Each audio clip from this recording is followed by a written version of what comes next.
Salut, jeudi dernier, le 19, nous étions très nombreux à manifester pour nos retraites, contre la réforme imposée par Macron et Borne, qui vise à devoir nous faire travailler 2 ans de plus pour rien de plus. C'était une mobilisation nationale, interprofessionnelle, à l'initiative de l'ensemble des syndicats du salariat.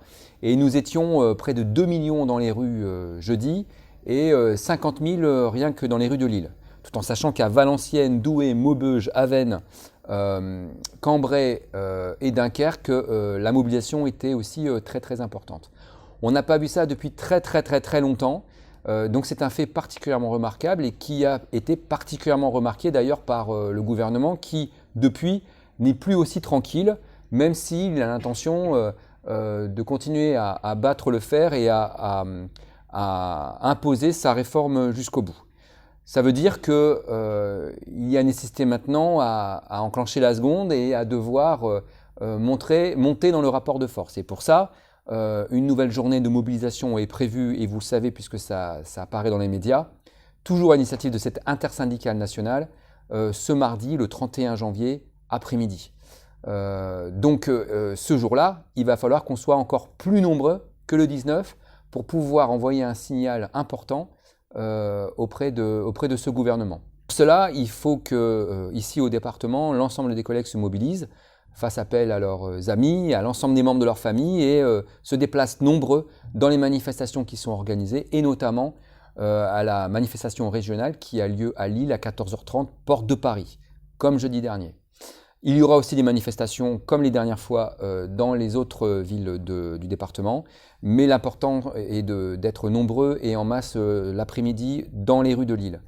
Par ailleurs, une mobilisation est aussi prévue ce demain, jeudi 26, à 18h, donc une retraite au flambeau pour nos retraites, une manif nocturne dans les rues de Lille à 18h, aussi départ porte de Paris à Lille.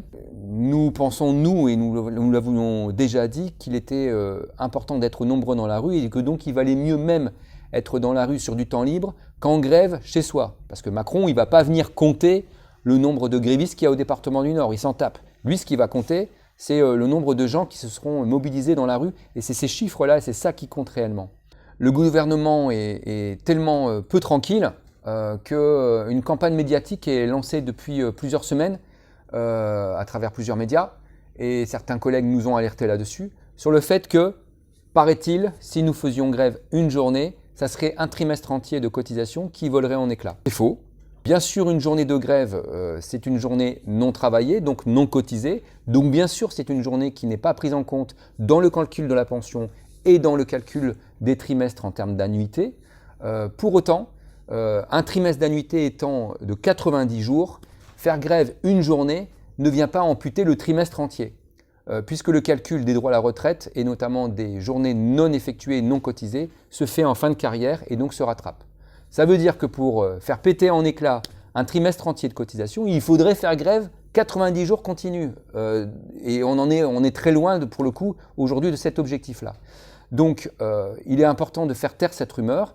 D'ailleurs, un article dans Libération vient bien expliquer cette situation. Vous le trouverez d'ailleurs en description en dessous de la vidéo, en lien. Vous pourrez cliquer pour aller vérifier par vous-même. Et par ailleurs, il nous semble important aussi de redire à nouveau que malgré le fait que bon nombre de cadres, chefs de service, de DRH vous envoient des tableaux de recensement des grévistes avant la journée de grève, vous n'avez pas à le remplir avant. C'est-à-dire que vous n'avez pas besoin de prévenir avant votre intention de faire grève. Si je veux faire grève à 14h30, je peux décider de le faire à 14h28. Et je peux signaler après à ma hiérarchie le fait que j'ai fait grève. Donc la grève, dans la fonction publique territoriale et chez nous au département du Nord, ne nécessite pas un préavis et ne nécessite pas de prévenir la hiérarchie avant. Donc nous, on se retrouve tous, pour celles et ceux qui le peuvent, demain jeudi à 18h dans les rues de Lille pour la retraite au flambeau pour nos retraites, et ce mardi 31 janvier dans la rue à 14h30, porte de Paris à Lille, et dans les autres villes du département. Salut!